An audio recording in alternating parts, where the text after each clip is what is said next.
So, without further ado, before it hits home. Characters. Wendell, black male in his early 30s. Reba, black woman in her early 50s, Wendell's mother. Angel Peterson, black woman in her early 20s, woman in clinic. Still play bookies. Bailey, black man in his late 50s, Wendell's father. Maybelle, black woman in her 50s, Reba's best friend. Simone, black woman in her early 20s, Wendell's lover. Nurse, middle-aged woman. Douglas, black man in his early 40s, Wendell's lover. Dwayne, black boy, 12, Wendell's lover. Oh, that's not Wendell's lover. Dwayne, black boy, 12. Doctor, white woman in her 40s or 50s. And I will be reading the stage directions and playing the part of Junior, male in his late 20s, Wendell's younger brother. Author's note. There is a tendency to be seduced by the Bailey family, thus having the focus of the play be on them. This is not my intention. Wendell's two worlds, before he gets home and after he gets home, are equally important and at times equally fractured. Douglas and Simone are not social characters and should not be portrayed as such. The action shifts frequently, and the pacing between scenes should be quick, and in some scenes, as noted, action juxtaposed. To expedite this, whenever possible, actors should remain on stage while other scenes are taking place and remain true to the overlapping dialogue in the play. Before it hits home, prologue. Wendell is in a bar playing his saxophone. Wendell is into it, feeling the power, his power. Each note punctuates how bad he is. He's one fine, confident specimen. Sound cue of audience clapping. Thank you. Thank you. I dedicate that song for a very special lady, Miss Reba Bailey. And since today is her birthday, I can't be with her. That one's for you, Mama. You know, we talk about first love, but we got it wrong. I'm here to tell you your first love connection is Mama. That first love journey is with her. And usually it's that one kind of love that lasts the test of time. Homeboy over here says he heard that. I know that's right. Don't get me wrong. I love my mama. I ain't no Oedipus or no sick shit like that. But I ain't ashamed to tell you, I got one of them Sadie mamas. Can't touch her. Yeah. You know what I'm talking about. So happy birthday, mama. Next tune, a ballad. We're going to play it deep. Deep as your mama's soul. He plays the saxophone again. Baby, I told you that cough is getting worse. Flu doesn't hang on this long. Do I need to call the doctor for you? Is that what you're waiting on? Okay, Simone's gonna call the doctor for her big baby, make him an appointment. But Mr. Baby better take his behind down there. No more excuses, Wendell. Okay? Hey, baby. It's been a while. Do I have to start hanging my panties on your horn or something? Simone exits. For those of you who don't know, I'm Wendell Bailey, and we're Sojourn. We're glad you came out tonight. Fellas and me gonna take a short break. We have another drink, and don't forget to tip the ladies. We'll be right back at you. Just then, Douglas strikes a match and lights a cigarette. Wendell crosses to Douglas and takes a drag off of Douglas's cigarette. Silence for a moment. This silence is not awkward. Instead, these are two people used to communicating in whatever form, even abbreviated, if and when their environment dictates to do such. You have any time later? I don't know. I promised Simone I'd be home early. Break's over. You gonna wait around? Probably. I like that last song. What's the name of it? Hell if I know. The shit defies the title. If you know my girl, you know what I mean.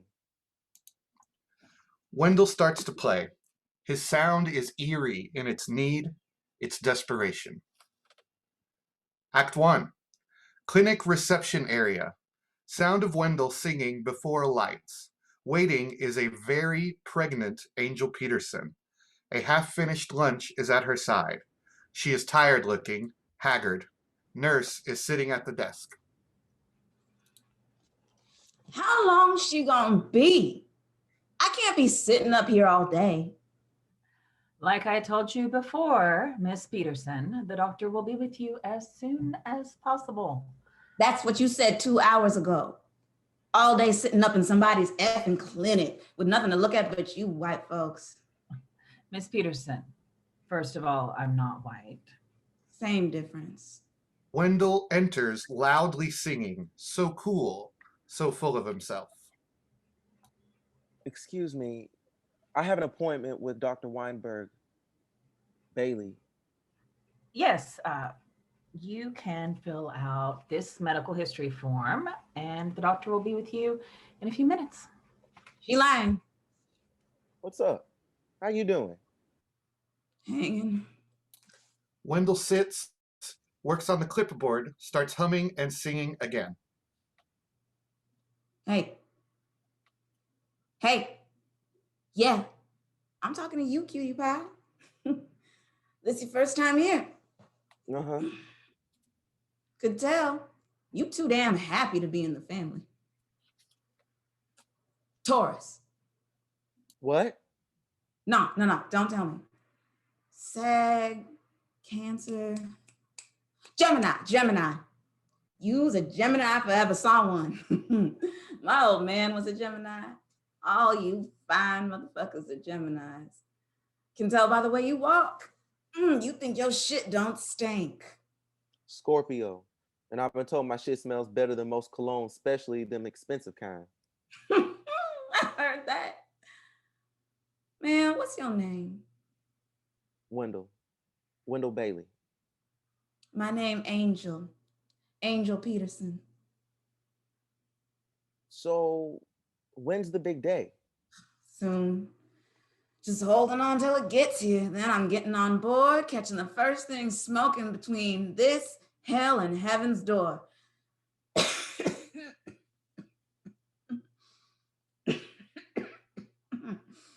I don't know what I would do without this shit. How I look? Fine. You ain't a good liar, Wendell Bailey. See, the secret is they don't seem to find as much wrong with you when you look pretty. You want to try some? I'll pass. So, Mr. Shit Smell Better Than Cologne, what you here to see the AIDS doctor for? Who said who I was here to see? What I'm here for ain't really none of your business. Got me a live one here. I love you first-time boys, some indignant motherfuckers. Well, you better come off of that pride, Mr. Bailey, because you gonna get your feelings hurt. Tell this sick motherfucker he's got AIDS and put him out of his misery so he can stop walking around fooling himself. Miss Peterson, we do not discuss a patient's medical history with another patient. You got a nasty mouth on you, you know that?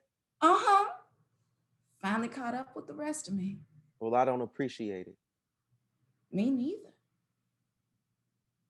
Solid. I was just trying to help you out, brother.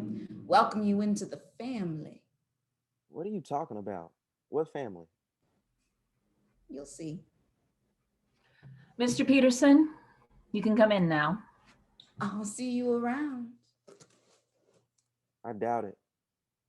Oh, yeah. We'll see each other again. Just like the train. There's always a new one coming in and another one going out. She exits singing the same song Wendell was singing when he entered. Nurse looks at Wendell. Wendell starts to laugh. It is an uneasy laugh. She's a trip. I don't think the chick's playing with a full deck. Kept calling me like I was part of some family. Laughs again as his laugh fades into Reba and Maybelle's laughter. Fade into Bailey household. Maybelle is in the mirror trying to see her backside. Reba is standing behind her. I don't see what you're talking about, Reba. That's because you don't want to see. That ain't nothing but a curve. Well, that curve is 10 pounds with dimples. You ought to get here early so you can get on the floor with me and do some exercise. That floor is hard. And so is your head. I don't appreciate you talking about me like this. You done gone and hurt my feelings. I ought to keep what I brought you over for myself. What you done made now, Maybelle? Nothing. And it don't concern you. It got my name on it now. Come on. You ain't mad at your Reba now, are you? Just stop, Reba, stop. You know I'm ticklish, Reba, stop. I ain't got time to be carrying on like this. I got work to do. You pick some beans for me. Yeah. You don't want your surprise now? What surprise? Where's your mind, Reba? I don't know. I told you, I got you something. Wait till you see what I... No, don't say anything to Bailey. But I had me one of them dreams again. My child was playing, Maybelle, playing his horn. I declare he was playing it like his life depended on it. He's fine, Reba. You would have heard if he wasn't. But wait till you see what I got you. It'll cheer you right on up. Takes out a big box, hands it to Reba. You didn't. I thought you brought something to eat. No, you didn't. Well, you know more than I know. Go ahead, open it up. Excited like a child, goes through the ritual of balling her fists and stomping her feet, wanting to take the box, but holding back. Can't. I just can't. I just can't. I know you didn't get it. You didn't, did you? Well, did you? I just can't. I know what it is. I told you I didn't need it. You did it, didn't you? You got it. I can't stand it. No, don't tell me. Half the joy of giving you a present, Reba, is watching you go through this stupid ass ritual. You ain't changed much since you were 5 years old. Shut up. Go ahead, take the box. Well, give it here. Hey, Belle, you shouldn't spend your money like me on me like this. And miss this? Reba opens the box. It's a beautiful dress. Oh, Maybelle. Yeah, it's the same one. Told you to buy it, but you was too cheap. I had the girl put it on layaway. Go on, slip it on. Reba takes off her house coat and slips on the dress.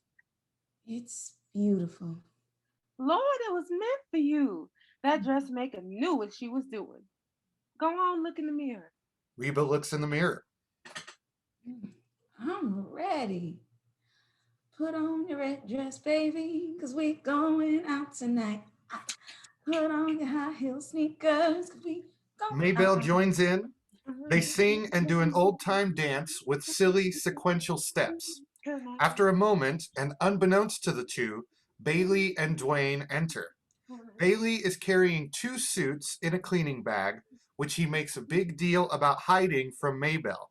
They watch Maybelle and Reba a moment, enjoying the show. Whew, I done worked up a sweat. That's my exercise for today. What would I do without you? Mwah. Well, I never planned for you to find out. Reba takes off the dress and slips back into her housecoat.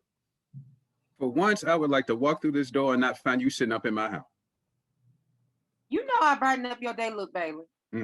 Maybelle takes out fingernail polish and an emery board, starts doing her nails. Reba folding up the dress and putting it in the box. Bailey, call the center. They called about an hour ago. Hi, baby. Aunt May, you need me to cut the grass again this weekend? Well, I don't know. How about trimming the hedges? Boy, you sure is enterprising. Bailey is almost comical as he attempts to hide the suits from Maybelle while getting Reba to notice them. Which one? I'm going to see my dad if he doesn't come home soon. If your father wanted you to come, he'd send for you. Bailey. Well, he would. Now, Reba, which... Can I be excused? Where you think you going? I watch TV. Reba, which suit? You do your homework? It's Saturday. What, you don't learn nothing except Monday through Friday? Boy, get it over with. But Daddy, I can do it tomorrow. Oh, Well, I was thinking that tomorrow a certain young man might want to go with his daddy fishing.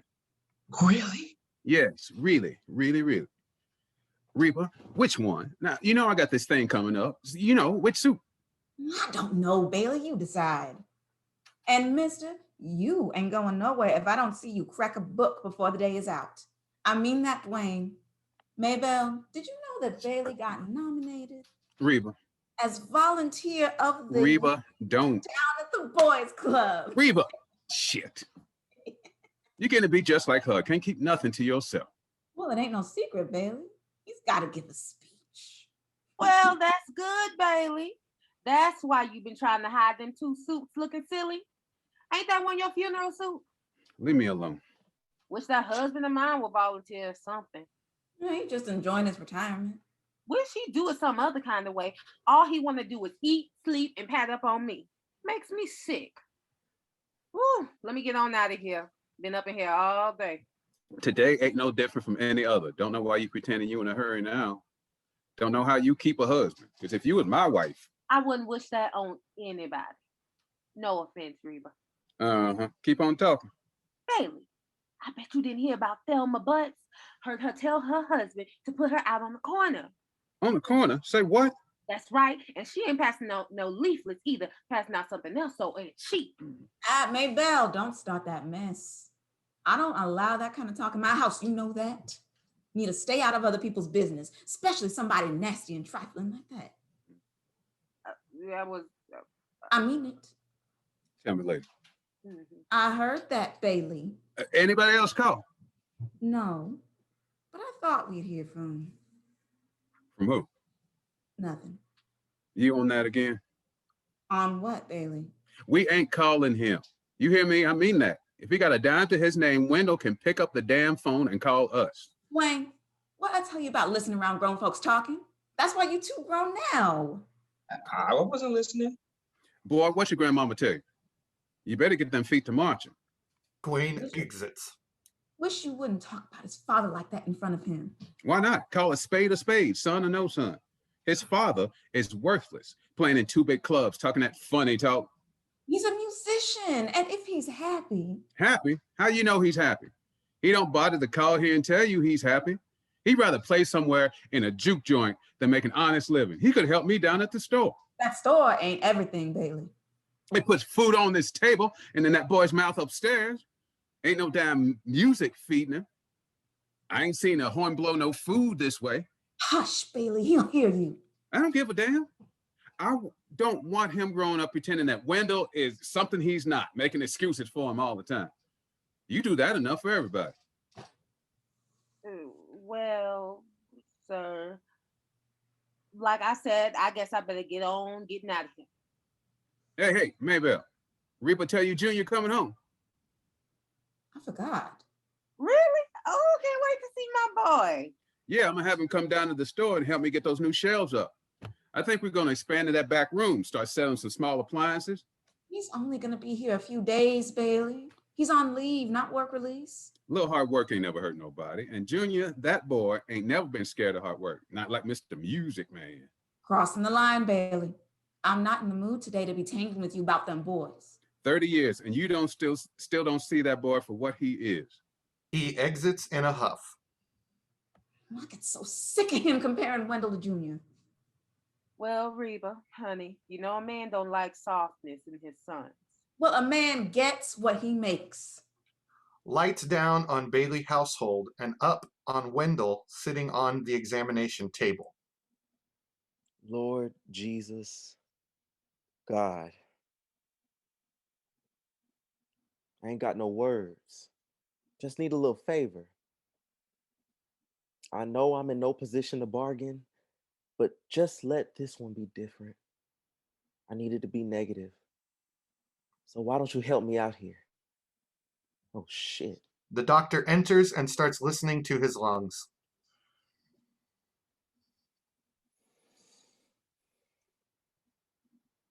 It's just a little cough, you know.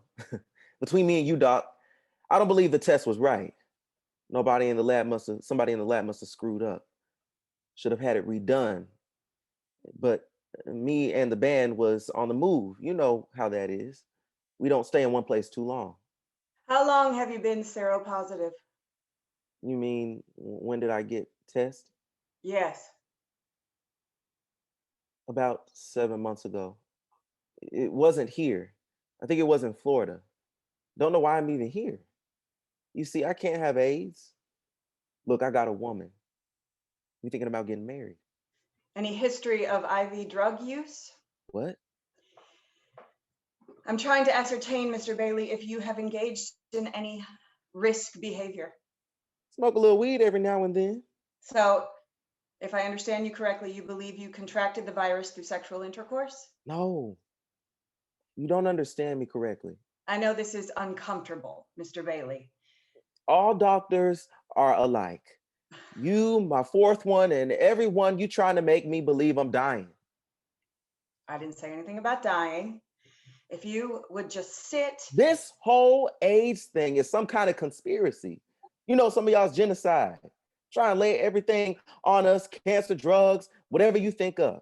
Well, I'm here to tell you, y'all's AIDS, better take a number and get in line. You might as well wipe that silly grin off your face, because this is one nigga that ain't gonna lay down and die. Call it what you want, but I ain't sick. You hear me? I'm fine. He collapses with a coughing spell. I'm fine. Mr. Bailey, I think you and I both know that you are not fine. Now, if we... Y'all some cold motherfuckers. Who do you think you're talking to? All you had to do was tell me it didn't cost you nothing. Not a damn thing. I'm not responsible for... Then who is? Now let me see if I got this right. You telling me I got bad blood. Well now, remember old Tuskegee? I recall you told them they had bad blood too. And then watched them rot to death. You got a whole history of this bad blood shit, don't you? Now, hey, time out. Okay, I'll tell you what, it's the end of the day. The end of a very long day. I've seen more patients today than most doctors see in a week. So why don't you do us both a favor and cut the shit? You've seen 4 doctors. If you want, I'll refer you to a 5th. I've been working this epidemic for a long time, and it's not because I have an affinity for your suffering, or for that matter, my own. You understand? The bottom line, you screwed somebody. You didn't protect yourself, and that's your responsibility, not mine. Your partners will have to be notified. You can do it, or you can have the state do it. Which will it be? Just tell me how long I've been infected. I can't. Were any of your partners gay or bisexual men? Oh, I don't mess with no men. Getting up, putting on his shirt. Time's up, Doc. I gotta go. Wait! What about your girlfriend? Look, I know it's difficult, but you have a responsibility to inform your partners. Mr. Bailey, you have a responsibility to inform your partners. Repeats until Wendell phones home. He is using a public phone. It is a difficult conversation for him. Lights up on the Bailey household. He is practicing his speech. Phone rings. Bailey crosses to answer, carrying his speech cards. I'll get it. Hello? Hello? Hello. Speak up. I can hardly hear you. The following exchange is much talking at once and escalated voices as each tries to be heard. Hello. Hello, Dad. Wendell? Is that Wendell? Daddy? Boy, what are you doing up?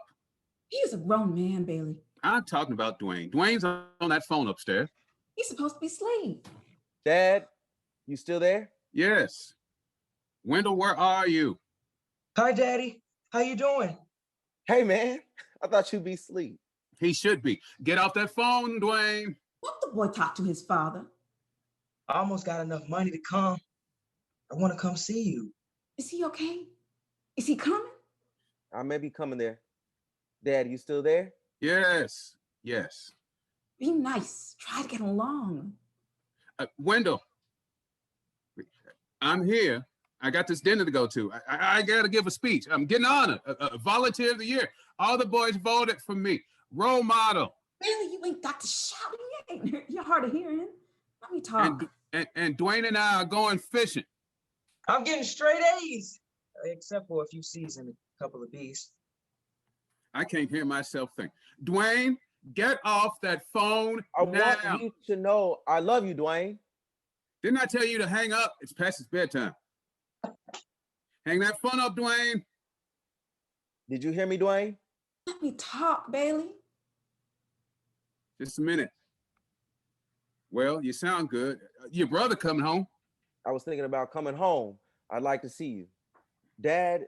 Coming home a sergeant. Service made a man out of him. I always did say that boy was going to amount to something. Yeah, you always did. Dad. Yeah, I'm real proud of him. You don't sound right. You in some kind of trouble. Why do you always ask me that? What I always got to be in some kind of trouble to call home. So you're not in trouble. You working? Yeah. We're trying to get a record deal. Looks like it might come through. Supposed to have a meeting with this producer. Yeah. Mm-hmm. Oh, your mother's here. She's right here. Let me let you talk to her. Dad, wait. Wait. Just a minute. Here she is. He hands the phone to Reba and, clearly exasperated, exits. Before you say a word, Mom's gonna tell you what's waiting on you. Fried corn, candy jams, your mouth watering, chicken and dressing, greens that'll make you shout, beef so tender the butcher wanna buy it back.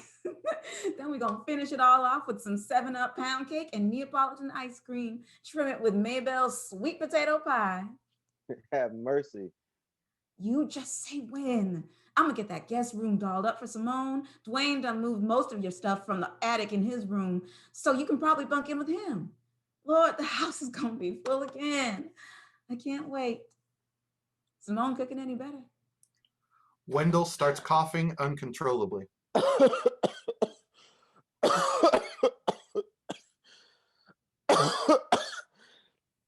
I gotta go. Talk to you later, Mama. He hangs up. She exits. Lights to Douglas and Simone area. Douglas is sitting at a desk. Simone enters singing. She has just bathed and is wearing Wendell's robe. She surveys the house with pleasure, maybe puffing up the pillows, straightening things for the umpteenth time. Wendell watches both of them for a minute, clearly debating to whom he should approach first. The following scene should be paced so that the dialogue and action overlap. Wendell's world is literally split between the two relationships. How did you get in here? The door was open. I saw her leave. I thought we agreed. Finally, what do you think? Pretty proud of myself. What do you think about the color? I got this serious vision about wallpapering the whole place. Wendell, did you hear me? We've been through this before. I thought we agreed. This couldn't wait. Kissing him, holds on. Well, I'm glad to see you too. How about this? Lay one on me. She kisses Wendell. You okay? You okay? Yeah. You smell good. Yeah. Thought I'd try a new scent. Just got out the shower. Boy, where did you get that cologne? I like it. I went by the club last night. Where were you? Somebody was supposed to sit in for me. I went away for a few days. Needed to think. How come you didn't call? We got through late every night. I thought you'd be studying. How considerate. Hands Wendell the lotion. Wendell kneels and starts applying the lotion and massaging her feet. I thought we could fix up that spare room for Dwayne when he comes to visit. Hello? In there. Spare room for Dwayne, your son.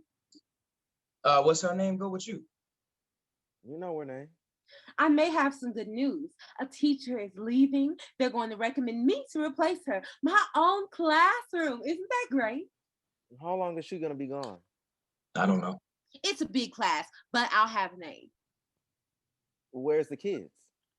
Should let them go to some concert that I suspect will give them permanent hearing damage. Of course, I might not get it, but think positive. That's what you're always telling me. Oh, that feels good. Nobody has hands like you. I just found out today that Allison needs braces. At her age, I told Beth we should try a pair of pliers. Pliers? That's cold-blooded, Douglas. Douglas laughs. Simone laughs at the same time. What? What is it? You right. I have something to tell you. Oh, just that the kids were teasing me about you today. You were a big hit with them. You should see them strutting around. They all want to be sax players now. And of course, all the girls want to grow up and marry you. Simone laughs again, is bubbling over with excitement. Beth is taking the kids to see her mother. I'll be a free man for a week. One whole glorious week with no demands. I have something to tell you. There's something else. Come on, Simone, what's up? I have to see a few clients in the morning. Why people wait to the last minute to file? You could tell Simone you had a gig. Thought maybe we could go somewhere. Will you shut up for a minute? What did I say? Touchy. Nothing. I just, Let me fix you a drink. how about a beer? Both Okay. exit to get a beer. But I can get it. That's okay. Off stage. You want something to eat? You lost weight. Off stage. Dwayne called, but it was a strange message. He said, your father said to call your mother, but not to tell your father or something like that. You see the doctor before you left on Friday? What'd they say? You find out what's wrong with you? I cooked. The roast will melt in your mouth. I tried a new recipe, but I took pity on you and threw it out. You sure I can't tempt you? No. Entering. It was just a simple question. Entering. No? They want to run some more tests. Sorry, we're out of beer. That's okay. More tests? What's with the silent treatment? You know how I feel about it. And you're the one that said it was just going to be a good time. And for 7 years, we've been having a swell time, haven't we? You ever get the 7-year itch, Douglas? You telling me everything? You think I'm lying? Is that a challenge or an answer? No. You could have spared me this dark mood you in. Why don't you take it home to Simone? I'm so glad you're home. I missed you. I needed to talk to you. My back's been bothering me again. Oh, will you do my shoulders? Wendell massages his shoulders. How's that? Good. You really ought to go into business. Douglas moans with pleasure. You want to hear a joke? My sister may stay with us for a few days. That husband of hers is acting up again. Not particularly. What's the difference between a black man and a fag? Oh, I can hardly wait for the punchline. I don't know why she doesn't leave him. I keep telling her she can do better. One doesn't have to tell his mother.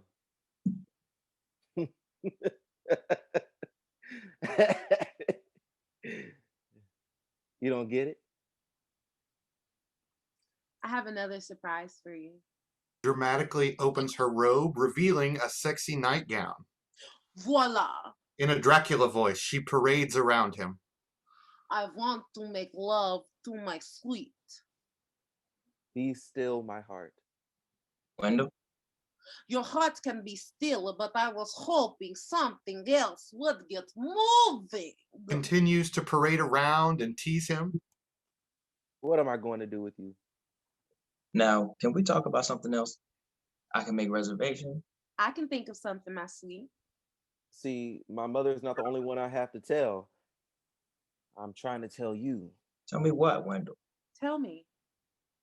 What? Go ahead.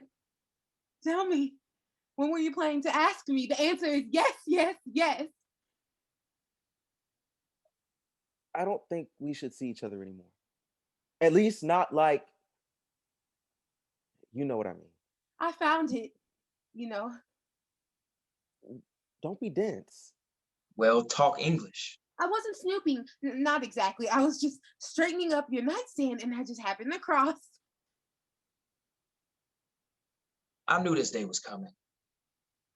Trust you to be creative and breaking the news. Bag jokes, no less. So you decided to marry her, huh? It's a tad expensive, but I'm sure it's really beautiful. She hugs him. I love you so much. All weekend I've been on cloud nine. When were you going to ask me? Mary? I got AIDS, Douglas. When? Well, this certainly wasn't what I had in mind. Where did I put that brochure? I can't believe you went rummaging through my things. I figured we could go to that same place, maybe even get that same room. Now, where did I put it? What? I wasn't rummaging. I was looking for a number. This ring. It's on layaway for me, isn't it? Who else? Douglas, looking somewhat frantically for the brochure. Remember how we jumped on that bed so it would look like you slept in it? We broke it, but Douglas, what's that got to do? I know it was supposed to be a surprise. If you want, I'll be surprised again, over and over and over again. Why I do you feel like always? a kid again. The maid, what was her name again? Why do you always have to push? Because somebody needs to jumpstart your ass. What was her name? I don't know, Douglas. I'm really not in the mood for a trip down memory lane. Didn't you hear what I said? I tested positive. You're right. Maybe I am pushing. I just don't understand what's happening to us, Wendell. She was a doll. I think she knew. I'm sure she knew. Two black men traveling alone together? I live with you. I sleep with you. I used to make love to you, at least until you started shutting me out. You boys sure know how to mess up a room. Look like you've been riding the devil in here. I moved in here because that's what you said you wanted. Douglas. Jasmine! That was her name. It was what you wanted. I thought it was what we both wanted. I tried not to push like hell, but you always knew what I wanted. You knew I wanted more. I never wanted to be a secret. I had no desire to be someone's trial wife, trial roommate, trial nothing. Understand? Now you either shit or you get off the pot. Douglas, finding the brochure, crossing to Wendell. Here it is. I found it. I can't. I'm sorry. I'm sure there's some humor in this somewhere. This virus is kicking my ass, Douglas. I guess it's a test of my faith. I know death is a part of life. Can't you at least be a little more original? You're sorry. That's all you got to say is, you're sorry. When'd you find out? A couple of days ago. I can't believe you. Why'd you bothering in the first place? And you're just now telling me? You have to believe me. I wanted things to work. I love you. I wanted you to be my wife. With you, I thought I had a future. I don't believe you. Past tense? No, but you're the one who set the rules in the way in the beginning. No strings, no commitment. I want a commitment. Me too. But everything has changed. This can't be happening. I knew I had to tell you, and I'm still trying to find the right words to tell Simone. Well, you didn't seem to have any problem finding the right words to tell me. Prove it. She has no idea. I said prove it. I'm scared. Real scared, Douglas. I need you. I need you too. Simone starts to undress him. Douglas slowly tears the brochure into little pieces. You know I'm not sick. I've been gaining weight. Just this morning, Beth told me I was getting fat. I can't do that to you. You think I gave you this shit, don't you? I just want to settle down. You think it was me? You are my best friend. You know you're my best friend. Don't use that word. I am your lover. I need a friend. And I didn't give it to you. Right now, Douglas, that's the least of my worries. It really doesn't matter. I'm not letting go. It most certainly does matter. I can't let go. Hold me, Wendell. Simone, baby, don't. I can't. Wendell and Simone kiss deeply. I trusted you. God, give me strength. I'm so scared. I trusted you. That goes both ways. I'm the one with the family. I want to be your family.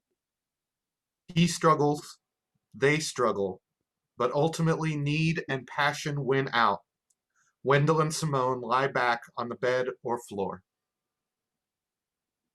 We're careful. Weren't we, Wendell?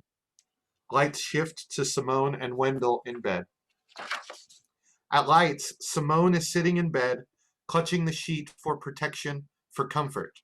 Wendell is smoking a cigarette. Neither looks at the other. Silence for a moment. Clearly, they're both in pain. However, Simone's pain is more obvious in its physical expression. I wanted you so bad. I've been waiting weeks for this. You never. Simone, There's this little boy in my class, Raymond.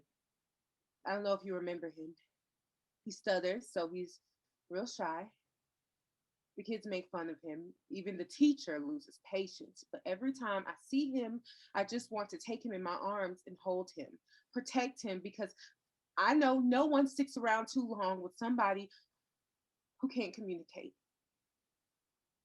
Not enough love in the world that can withstand that kind of stinginess, that kind of terror. You hear what I'm saying, Wendell? The teacher says I'm not helping him by not making him speak. But the real message always comes through when the words are moved out of the way. Don't you think? Like now, I heard you for the first time loud and clear. It's been good, Wendell, but I can do better. You know what I'm saying? I can do better with someone who cares or at least tries to stutter.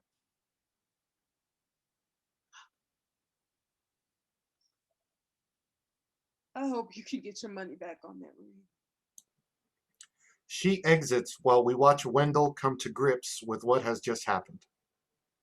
what have I done? Simone, forgive me. Lights shift to Wendell in hospital. Hospital intercom sound. Wendell is hooked up to IV and oxygen. As much as his strength allows, he's having a full-fledged tantrum, knocking things off his bed, pushing intercom buttons. I'm sick of this. When are you getting out of here today? Where's the fucking nurse? Into the bedside intercom. Will one of you devil's angels get in here and get this shit out of my arm? I want out of this fucking hellhole. Mr. Bailey, now we've been through this before. Relax. You're not well enough to be discharged. Just relax. The doctor's on her way. Pulls the cannula out. I don't want to see the fucking doctor. I want my fucking clothes. Doctor enters. Wendell, stop right now. Mr. Bailey, do you want a shot? Wendell collapses in the bed. Mr. Bailey, do you need something to relax you? Doctor okay. into intercom. It's okay, nurse. It's Dr. Weinberg. To Wendell as she readjusts the cannula. I see we're in a good mood today. Such a charming patient. It does my heart good to see you every day. I wish I could say the same. Doesn't take much to get you people to laugh, does it? Wendell, I do believe you're getting better. I bet you say that to all the guys. Try and have a little more patience. She takes a jazz music cassette out of her pocket. I'll just leave this right here. You got it? Yes, You didn't have to do that, Doc. I know. But music has a way of soothing the soul, making one more patient a little less likely to throw things around the room. Don't you think? Just tired, doc. That's all. Soon as I get things, soon as things start getting better, y'all find something else to tell me. Tired of these tubes, and I'm real tired of them nurses talking to me like I'm two. I hate feeling so, I don't know. You'll be out of here soon. After we isolate what's causing this recent bout of diarrhea. Until then, give the room and the nurses a break, okay? You told anyone you're in here? What about your family? Douglas appears laden with gifts. I told him. I brought you a few things. Some flowers. I thought you might want some candy. A Bible. I won't stay long. I have to pick up Allison from school. Sir, this is a hospital, not a mausoleum. You can speak up. Fuck you. Well, right now, Wendell, I don't think you're able.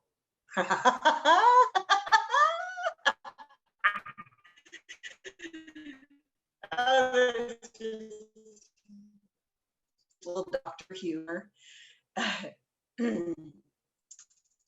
Einberg. Douglas hesitates, not Dennis. Dennis Smith. Smith, you say? Oh, we see a lot of Smiths in here. I was beginning to wonder if our buddy here had any friends. Well, it's good to meet you, Dennis. Check on you later, Wendell. she exits.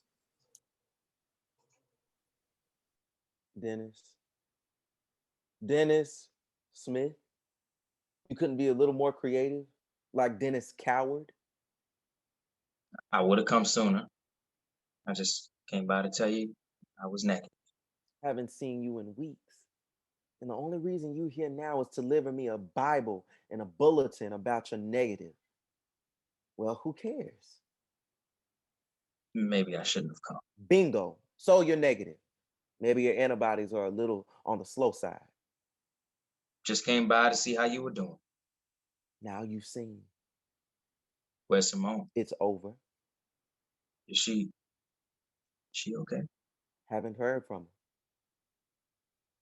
I mean, does she know? We all know what we want to know. But nothing.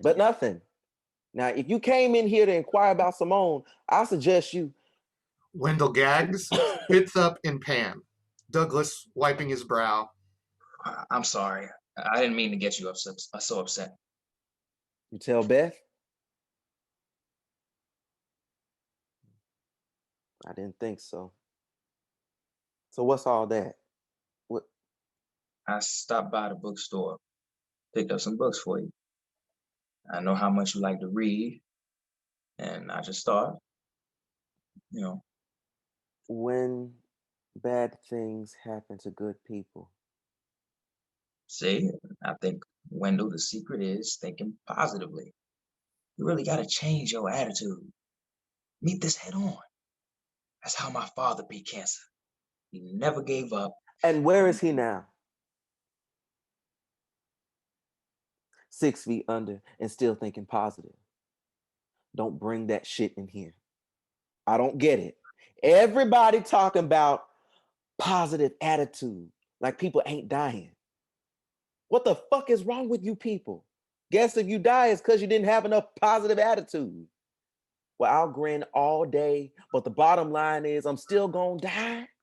And if I want to be pissy about it along the way, that's my right. So why don't you take that jolly attitude shit down to the morgue? Maybe they can use your ass down there. I'd say something if I could think of something ridiculous. Wendell suddenly starts thrashing with his feet and moaning. Shit. Damn it. What's wrong? My feet. Shit. God damn. Douglas removes the covers, for a moment is taken aback by the sight, but then starts to massage Wendell's feet. They hurt so bad sometimes. Other times I can't feel them at all. Look like little lake feet, don't they? They turn black and blue. I'm dying from the bottom up. That feels good.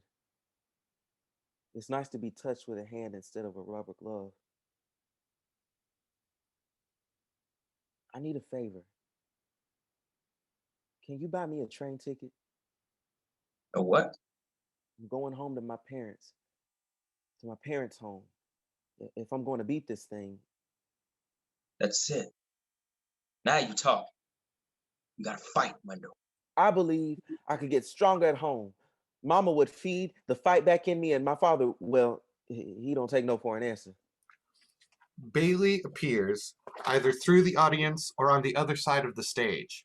He is dressed in one of the suits we saw earlier. He has some yellow pad papers in his hands. He delivers the following to the audience. For the following exchange, Wendell and Bailey's speeches overlap on line and words. Light focuses tighter on just Wendell. Others, men, you have to take up time with these here boys. If they don't turn out right, you don't have nobody blame but yourself. I want to take the train. I took my son on the train ride once. When I was a kid, I loved the train. My father took me once to Mississippi on it. I was born in Mississippi. All my people's from there. We were going to see his folks. That was when my mother and father were still living. Just the two of us. Junior stayed at home with Mama. Just me and him. I can't tell you how much I love being with him, all to myself. It was our time. Wendell needed to come to some understanding. Everybody knew him. I was so proud to of him. know my roots, if you will. You see, he was spoiled, but not by me. Let me eat, drink as much pop as I wanted. His mama. The two of them was some kind of special together. He was so excited, showed me every sight along the way, wouldn't even let me sleep. You kids have it easy. I wanted Wendell to see what hard work was about. As soon as I dripped off, he'd wake me up and say, "Look, Wendell, look at that, Wendell." See, I love my son, both my sons. Sometimes it wouldn't be nothing but a field. Then their mama is what I worked hard for. See, I didn't really want him working at the store. Wendell was special, different from Junior. That boy from day one was destined for bigger things. I could see it in his eyes, but by the time Wendell was in grade school, shoot, he was reading better than me. I just knew he'd be an astronaut or some kind of scientist. I don't think he ever thought I'd amount to anything. Now I gotta tell him this. Fathers have to set an example for their children, especially them boys. My father was everything to me. I wish I told him how much I enjoyed myself. As soon as we got there, I started crying, told him I wanted to go home. And he had so much fun. When it was time to leave, he told me, no, he was staying. Ain't that something? Folds up the paper. It was our time. Walking off. I have to ask Wendell one day if he remembers when we took the train that time. Blackout on Bailey. Broad lights on hospital scene. You're tired. I'll get you that train ticket. Thank you. They're waiting on me. Who? My family. Lights to Bailey household. Bailey and Junior enter laughing loudly. Dwayne, hugging him, immediately works at monopolizing Junior's attention. Uncle Luke! Boy, you ain't nothing but a bean sprouting. Look at this head. Ouch. Junior. He looked good, Reba, a sergeant. Yes, indeed. Where's Wendell, Mama? He's not here yet. Not yet. Reba. Don't Reba me, Luke Bailey. He's coming. He promised this time. That brother of yours did it again. Called weeks ago to make his empty promises. He coming home and your mother getting all upset. Whoa, I didn't mean to start another world war. You ought to stop acting like you don't get disappointed too. Every time that phone rings, you jumping. So is he coming? He said he was. It'll be so good to have both of you home. Well, I got presents for everybody. Oh, you didn't have to do that. I didn't have time to wrap anything. This is for you, Mama. Gives her a small box. Junior, you shouldn't have. You didn't have to buy me. Mama, before you start, I know I didn't have to, but how about saving us a little time and taking the present anyway? He retrieves a windbreaker for Dwayne. See if it fits, little man. Mama, you can open the box now. Okay. She takes out a bracelet. Oh, Junior, it's beautiful. Put it on. I'll try it on, but I have to put this up for safekeeping. Mama, I didn't buy it for you to keep it in a box under the bed. Well, maybe I'll wear it to church. Why don't you wear it tonight so I can see it on you? You know your mama ain't gonna change. Under our belt still look like a department store. Don't throw nothing away. 30 years I've been buying for this woman, and she still like she ain't never had nothing. Y'all can laugh all you want, but I appreciate everything I get in this life. Ain't nothing promised. When you've been poor, Before you start preaching, Mama, what you cook? okay, boy. Thanks, man. It fits. That's nice. The color really suits him. This boy get more handsome by the day. Don't he put you in mind of Wendell when he was this age? I don't see it myself. Junior, son, it don't seem like you brought enough clothes. Is that all you brought? What's in that bag? You know, this time of year, the weather can be tricky. I'm set. Got plenty of clothes, Dad. Oh, I see. It just didn't look like you had much in that bag. Yeah, I got something in there for Wendell and Auntie May, too. Deliberately teasing Bailey, stretches out, loosens his clothes. Dad, you got any beer? Reba and Dwayne look over at Bailey, who is making a big deal about hiding his disappointment. What y'all looking at me like that for? Oh, man, you know I got you something. Well, it wasn't like I was looking for something. You know, I don't put much store in getting presents. It ain't even Christmas. Here, try this on for size. What is Open it up and see. it? A watch. A watch that ain't cheap. It's got an alarm and the date. Is this diamond real? They told me it was. Look, Reba. Boy, that's sharp. He sure is. Junior, you shouldn't spend all your money on us like this. Always make more money, Mama. They ain't nothing much. Goodbye, Timex. Ain't gonna be able to hit me in the butt with a red apple. I'm glad you like it, Dad. What'd you get your brother?